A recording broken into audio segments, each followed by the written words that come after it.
नमस्कार, मैं हूं विनय सिंह। आपका बहुत बहुत स्वागत है। आज हम विश्लेषण करेंगे कि क्या जेपीएससी और जेएसएससी जानबूझकर करियर बर्बाद करते हुए स्टूडेंट के करियर में ही एक प्रश्न चिन्ह लगा देती है। इस पर बात करेंगे। जेपीएससी वाली नियुक्ति तो होगी, लेकिन उसके पहले एक और विवाद सामने आ गया है और जेएसएससी में कई विवाद के बाद अब जेएसएससी इतना ज़्यादा क्यों स्ट्रांगनेस के साथ खड़ी है, ये बताएंगे आपको। इसके साथ साथ एसएससी के एक साल के अंदर 16 से 20 एग्जाम वो लेने के लिए बोल दिया है सेंट्रल गवर्नमेंट ने अलग अलग तिथि में। तो आपके लिए कौन कौन से फायदे हैं ये भी आपको बताएंगे। इसके साथ टीचर बहाली को लेकर जो लोग तैयारी कर रहे हैं, पारा शिक्षक का आकलन परीक्षा, तमाम चीज़ों पर हमारी बात होगी।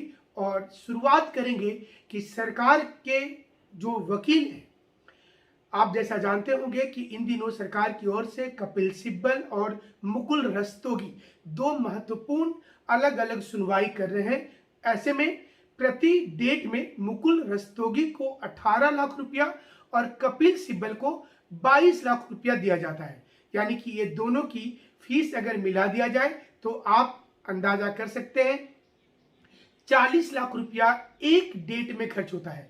अभी तक अगर 10 बार सुनवाई हो गई है एवरेज, तो फिर 4 करोड़ रुपया अभी तक खर्च हो गया, लेकिन नतीजा शून्य निकला है। ना ही जेपीएससी किसी मुकाम पर पहुंच पाया, ना ही जेएसएससी और ना ही हेमंत सोरेन जी का अपना पर्सनल केस जो इस वक्त में चल रहा है। इसलिए सवाल ये उठता है कि क्या जनता के पैसे का बंदर बांट करना जरूरी है। एक और सभी मंत्रियों को फॉर्च्यूनर गाड़ी और बड़े बड़े बंगले दिए जा रहे हैं, लेकिन सरकार के पास नौकरी करने वाले लोगों को देने के लिए पैसा नहीं है। ऐसे में जहां जहां मुख्यमंत्री भाषण देते हैं, कल गोड्डा में ही समारोह था, वहां पर एक ओर से जिंदाबाद तो दूसरी ओर से मुर्दाबाद के नारे लगना शुरू हो गया। ऐसा इसलिए हो रहा है कि सिर्फ इस समय आश्वासन मिल रहा है और सबसे बड़ी बात कि स्टूडेंट को भरोसा ही नहीं हो रहा है कि जो परीक्षा हो रही है वो सही हो रही है। और सबसे ताजा उदाहरण जेएसएससी का जेई परीक्षा का है, जिसे लेकर स्टूडेंट्स के कई दावे हैं। इसके साथ साथ जेएसएससी कार्यालय के पास धरना प्रदर्शन का दौर चल रहा है, लेकिन जेएसएससी अब कहती है कि आप जाइए थाने में एफआईआर कीजिए और आप सबूत लेकर आइए। ऐसे में जेपीएससी वाला वो आंदोलन याद आ गया जो 7वीं के समय में स्टूडेंट मजबूरन सड़कों पर कर रहे थे। उसके बाद जेपीएससी हरकत में आई, लेकिन मानने को तो तैयार नहीं थी।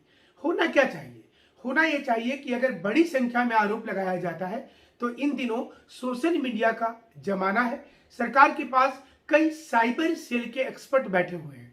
ऐसे में विद इन 24 आवर्स ये रिपोर्ट आ जानी चाहिए थी और जो मोबाइल नंबर फ्लैश किया जा रहा है या जो लोग सबूत उनके पास होने का दावा कर रहे हैं उनको बुलाकर जांच पड़ताल करते हुए और सब कुछ हकीकत बता देना चाहिए। इससे दो फायदा होगा। पहला, जो स्टूडेंट तैयारी कर रहे हैं उनको तैयारी करने में मन लगेगा, नहीं तो उनके दिमाग में जाएगा कि अब तैयारी करके क्या होगा, अगर सारा कुछ सेटिंग हो जाएगा, सब कोई सीट खरीद लेंगे तो भला हम तैयारी क्यों करें। दूसरा, उन पेरेंट्स को भी बहुत भरोसा होगा जेएसएससी पर, जो अपनी पूरी कमाई का एक बड़ा हिस्सा स्टूडेंट्स की तैयारी में लगा देते हैं। ऐसे में जरूरी है कि जेएसएससी विद इन 24 आवर्स या 2 दिन के अंदर एक रिपोर्ट प्रकाशित करे, जांच करे और जांच में लंबा समय नहीं ले। और जिस नंबर और जो लोगों ने दावा किया कि उनके पास कॉपी है, उनके पास क्वेश्चन पेपर पहले आ गया था, आंसर शीट उनको पहले मिल गया था, उसमें तुरंत बात करनी चाहिए। सरकार का इतना बड़ा नेटवर्क होता है, आपने देखा होगा कि सरकार की नेटवर्क तो ऐसी होती है कि छत्तीसगढ़ का केस नोएडा तक पुलिस चली जाती है किसी को बताए हुए जी न्यूज के एंकर के घर में। इसलिए अगर आप सोचें तो सरकार के पास काफी ताकत है, वो चाहे तो विद इन 24 आवर्स इसकी एक रिपोर्ट निकाल देगी। क्या सच है ये बताना पड़ेगा। और अगर चुप रहती है जेएसएससी, जिस प्रकार का बयान सुधीर त्रिपाठी दे रहे हैं, जिस प्रकार का बयान सरकार की ओर से आ रहा है, तो फिर जेपीएससी वाली हालत हो जाएगी और जिसकी नियुक्ति हो जाएगी वो भी असमंजस में होंगे। उनको लोग देख करके कमेंट करेंगे कि देखो सेटिंग करके आ गया, इसलिए सरकार के लिए भी जरूरी है कि वो अपने आप को पाक साफ करे। और सबसे बड़ी बात कि सीजीएल होने वाली है, ऐसे में करोड़ों जो झारखंड के लोग हैं उनके बच्चे जो तैयारी कर रहे हैं, पूरे भारत के लोगों की नजर होती है झारखंड पर। उन तमाम लोगों के लिए ये सोचना होगा कि क्या सरकार सही कर रही है, क्योंकि अगर ये सरकार सही नहीं करेगी तो ऐसे में दिक्कत और बढ़ती जाएगी। फिर सीजीएल एग्जाम होने के पहले ये सारे विवाद आ जाएंगे। जेएसएससी ने जरूर कहा है कि कोई भी क्वेश्चन लीक होगा तो वो पहले आना चाहिए था, बाद में क्यों आता है। लेकिन ये भी एक सच है कि जेपीएससी में जब सारे सबूत सामने थे तो जेपीएससी अध्यक्ष सिर्फ मुस्कुराते रहने की बात कर रहे थे, और इस समय जेएसएससी अध्यक्ष भी उसी फार्मूले पर चल रहे हैं और वो बता रहे हैं कि स्टूडेंट सबूत लाए, केस करे, एफआईआर करे। पुलिस का काम है जांच करना, जेएसएससी का काम जांच करना नहीं है। लेकिन आप बीपीएससी को देखिए, बीएसएससी को देखिए, यूपीपीसीएस को देखिए, जैसे ही आरोप लगता है सरकार जांच करती है और सामने गिरफ्तारी होती है, लोगों को भरोसा बढ़ता है। इसके बाद डीएम स्तर के पदाधिकारी निलंबित होते हैं, सचिव स्तर के पदाधिकारी निलंबित होते हैं। लोगों को लगता है कि चलो उन्होंने सही फैसला लिया है। ये जरूरत है झारखंड में, अगर जेएसएससी और जेपीएससी के द्वारा जो नियुक्ति हो रही है उसमें दामन साफ दिखाने का। जेपीएससी को ही देख लीजिए, 31 मई को रिजल्ट प्रकाशित हुआ था, उसके बाद कितने दिन बीत गए, लेकिन नियुक्ति पत्र बांटने की अंदर ही अंदर कवायद शुरू हुई। नंबर कब बताओगे, नंबर क्यों नहीं बता रहे, क्या डर है, क्या उसके सेटिंग के अंदर भी एक सेटिंग चल रहा है? मतलब अगर स्टूडेंट ये सवाल उठाते हैं तो फिर दिक्कत कहाँ है? क्योंकि यहां पर सवाल यही है कि अगर सब कुछ जेन्यून है, जैसे 6 जेपीएससी की बात करते हैं, इस वक्त 18 ऐसे मामले हैं जिसमें कंटेम्प्ट ऑफ कोर्ट चल रहा है। कॉपी उनको नहीं दिखाया गया। कॉपी दिखाने के लिए जब बोला गया तो सचिव महोदय का चिट्ठी उनके पास पहुंचा कि अब कॉपी वो नहीं दिखा सकते हैं क्योंकि नियुक्ति प्रक्रिया हो गई है। और पूर्व में जब आरटीआई लगाया गया था उस समय कॉपी नहीं दिखाया गया था।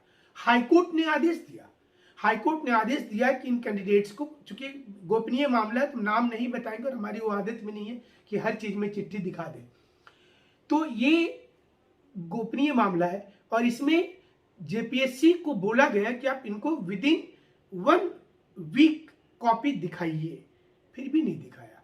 तो अब कंटेम्प्ट का मामला चल रहा है, सुप्रीम कोर्ट में अलग मामला चल रहा है। ऐसा कोई नियुक्ति प्रक्रिया नहीं होगा जो हाईकोर्ट नहीं पहुंचा होगा। तो फिर जेपीएससी और जेएसएससी दोनों को चाहिए। आप जो तैयारी करवाते हैं, स्टूडेंट्स को वैकेंसी के लिए बोलते हैं, तो फिर आप परीक्षा भी सही तरीके से लें, और अगर आपने सही ले ही लिया है तो फिर जांच करके सामने लाइए सब कुछ, नहीं तो स्टूडेंट्स का भरोसा टूटेगा, वो तैयारी नहीं करेंगे और उनको लगेगा कि मेहनत करके क्या फायदा अगर सीट बिक जाता है, सेंटर मैनेज हो जाता है।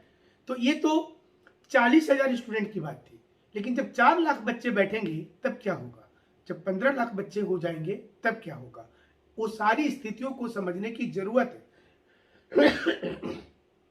जेएसएससी सीजीएल में बहुत कुछ 20 जुलाई को निर्भर करता है। पहले भी ये चीजें लगातार हम बताते आए, इस वक्त भी बता रहे हैं। लेकिन जो लोग घर में बैठ करके तैयारी करना चाहते हैं, ऑनलाइन की सारी क्लासेस फ्री हो गई हैं। स्टडी मटेरियल सॉफ्ट कॉपी, याद रखिएगा, बहुत से लोग मैसेज करते हैं कि सर हमको कुरियर कर दीजिए। मतलब हम बहुत हद तक कोशिश कर रहे हैं कि आपको फ्री दिया जाए, लेकिन उतना भी हम नहीं कर पाएंगे जिसमें कि कंपनी इंसॉल्वेंट हो जाए।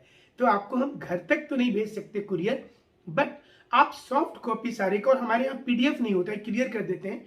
आप हमारा जो टेलीग्राम चैनल है विनय आईएएस, उसमें सारे स्टडी मटेरियल के सारे चैप्टर्स के लिंक डाले जा रहे हैं और हमारी टीम आपके लिए काम कर रही है, और उसको आप रेगुलर देखेंगे, आप अपने से उसको पढ़ करके फिर नोट्स, मतलब वो बना हुआ है, आप उसके मेन पॉइंट देखिए, जब मन करता है लिख करके देखिए, स्क्रीनशॉट ले लीजिए, वो सारी चीजें दे रहे हैं। और वीडियो सारे फ्री किए जा रहे हैं, जो भी हम लोग पहले क्लास चलाते थे और जिसमें चार्ज लेते थे, वो सारे वीडियो इस वक्त फ्री हो रहे हैं, तो आप उसका भी लाभ लेंगे। और व्हाट्सएप में चूंकि सारे लोगों को भेजना मुश्किल होता है, इसलिए टेलीग्राम चैनल जो है, जिनको लिंक नहीं मिला है वो भेज देंगे, हमें मैसेज कर देंगे।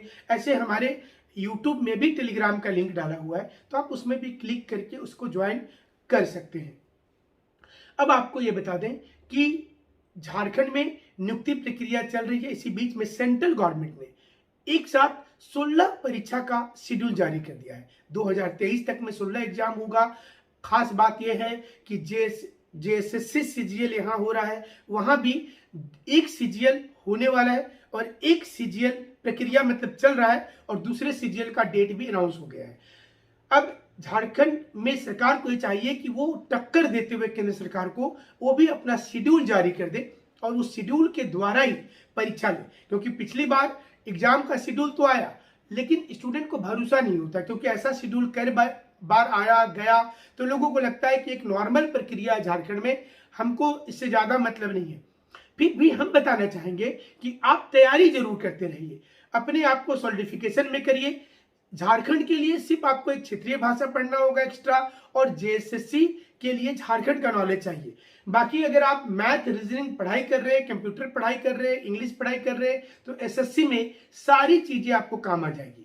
ऐसे भी बैंक पीओ की तुलना में एसएससी की नौकरी अच्छी मानी जाती है क्योंकि इन दिनों सरकार के भी मन में है कि बैंक को हम प्राइवेट के टक्कर में लाएंगे, और ऐसे में जो लोग वहां नौकरी कर रहे हैं उनको भी भारी प्रेशर है। लेकिन स्टाफ सिलेक्शन कमीशन में अभी भी एक प्रकार से स्टूडेंट्स के लिए काफी अच्छा है। थोड़ा मेहनत ज्यादा करना होगा लेकिन आपकी नौकरी सिक्योर होती है, अच्छी नौकरी है। तो आप एक साथ तैयारी करेंगे, सभी चीजों पे लगे रहेंगे। एक लेवल यूपीएससी जेपीएससी होता है, वो एक अलग लेवल होता है, उसके बाद कंबाइंड कोर्सेज का अलग लेवल होता है। आप अपने आप को तय कर लीजिए एनालिसिस करके कि आपकी योग्यता किसके लायक है और उसके लिए फोकस कर दीजिए। आप एग्जाम जरूर से क्लिक करेंगे और आपका सिलेक्शन एकदम से हो जाएगा।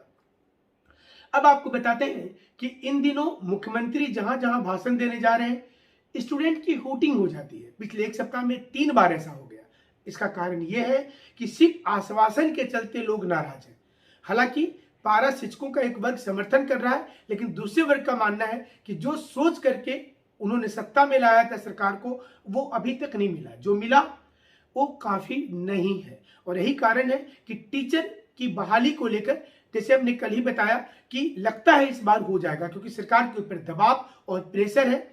सरकार भी चाहती है कि अब समय आ गया है, चुनाव वाला भी माहौल अगले साल से शुरू हो जाएगा, तो उस माहौल के समय तक में कुछ नियुक्ति प्रक्रिया शुरू होनी चाहिए। कहीं ऐसा तो नहीं है कि जानबूझ करके जेएसएससी की नियुक्ति प्रक्रिया को लटकाते हुए लेकर चला जा रहा है, ये सोचते हुए कि 23 में शुरुआत करते हैं तो फिर 24 नजदीक होगा। लोकसभा के चुनाव में भी तो सीटें चाहिए ही चाहिए। बहुत कुछ होती है राजनीति जो स्टूडेंट्स नहीं समझेंगे, क्योंकि वो तो राजनीति की पढ़ाई करते नहीं है, वो तो मैथ रीजनिंग और झारखंड जीके पढ़ रहे हैं। तो चलिए, झारखंड जीके में हमारा जो एक चल रहा है खास शो, जिसमें अलग अलग जनजातियों के क्षेत्र में हम जा रहे हैं, उनकी संस्कृति, समाज, तमाम चीजों को बता रहे हैं। आप इस शो से अगर जुड़ना चाहते हैं तो हमारे चैनल पर आप बने रहेंगे और आपको समय समय पर ये जानकारी दी जाएगी। याद रखिएगा, ऑनलाइन में सारी चीजें फ्री हो रही है। बहुत स्टूडेंट ने हमें मैसेज किया था कि सर क्या कोई टेस्ट सीरीज आएगा। जेपीएससी के लिए हम अभी से अनाउंस कर दे रहे हैं कि टेस्ट सीरीज फ्री होगी अभी से। जिन्होंने पूर्व में रजिस्ट्रेशन करवा लिया था उन्हें चार्ज नहीं देना है, जो नए लोग करवाएंगे उन्हें भी नहीं देना है। यानी कि जेपीएससी का टेस्ट सीरीज फ्री होगा। आपको कोई भी कोर्स कहीं से खरीदने की जरूरत नहीं है। 11th जेपीएससी के लिए टेस्ट सीरीज फ्री होगा, जिसमें आपको तकरीबन 60 प्रैक्टिस सेट ऑनलाइन दिए जाएंगे। आपको टाइम उसी प्रकार से होगा, जिसमें 30 सेट जो होगा, 30 सेट जो होगा वो पेपर 1 का होगा, 30 सेट पेपर 2 का होगा। आप 11th जेपीएससी की अगर तैयारी कर रहे हैं तो टेस्ट सीरीज को ज्वाइन कर लेंगे, वो फ्री है। लेकिन टेस्ट सीरीज तब दीजिएगा जब थोड़े पढ़ाई कर लीजिएगा। आपको एक पासवर्ड दिया जाएगा, उस पासवर्ड से आप vinayisacademy.com के टेस्ट सीरीज वाले साइट पर चले जाएंगे और उस साइट पर जाकर के आप 60 टेस्ट दे सकते हैं। एक हमारी मैनेजमेंट की ओर से ये दिया गया है, जिसमें स्टूडेंट्स ने हमें लिखा था कि सर कम से कम जेपीएससी की प्रारंभिक परीक्षा के लिए टेस्ट सीरीज फ्री किया जाए, और हमने इस चीज को मान लिया है। जेएसएससी सीजीएल के लिए टेस्ट सीरीज हमारा बन रहा है, और ये हम कोशिश करेंगे कि एग्जाम के पहले आपको कम से कम 10 टेस्ट हम दे दें। वो फ्री होगा कंप्लीटली, कोई चार्जेज नहीं लिया जाएगा। जाहिर सी चीज है कि ये अनाउंसमेंट के बाद बहुत सारे खास करके कोचिंग इंस्टीट्यूट हमसे नाराज हो जाते हैं, लेकिन हम ये सिर्फ इसलिए कर रहे हैं कि जो ग्रामीण क्षेत्र के बच्चे हैं, जो निर्धन परिवार से आते हैं लेकिन वो पढ़ सकते हैं, क्वालिफाई कर सकते हैं, उनको एक सुविधा के तहत ये किया जा रहा है। और उम्मीद है कि इसमें अन्य लोग भी पार्टिसिपेट करेंगे। हमने एक बार रिक्वेस्ट किया था आप लोगों से कि सारी चीजें हम फ्री कर रहे हैं, लेकिन जो रीजनल लैंग्वेज वाले टीचर हैं, अगर वो लोग अपने अपने क्षेत्र में अच्छा पढ़ाते हैं, हम उनसे हाथ जोड़कर निवेदन करेंगे कि आप हमारा साथ दें, इस अभियान में हमें सपोर्ट करें, और आप भी बच्चों के लिए खोरथा, नागपुरी जैसे क्लासेज को थोड़ी फ्री हमें भी मौका दें कि उन बच्चों तक जाए वो क्लास, और आप के लिए वो बच्चा निश्चित रूप से प्रार्थना करेंगे, आप जरूर जीवन में सक्सेस भी कर जाएंगे। बट ये सब चीज करना बहुत मुश्किल होता है, क्योंकि एक चुनौती होता है, बहुत से लोग आपके विरोधी बन जाते हैं, लेकिन ये तब तक मुमकिन होता है जब तक सारे स्टूडेंट्स हमारे साथ खड़े हैं। हमारे साथ जुड़ने के लिए आपका शुक्रिया, धन्यवाद।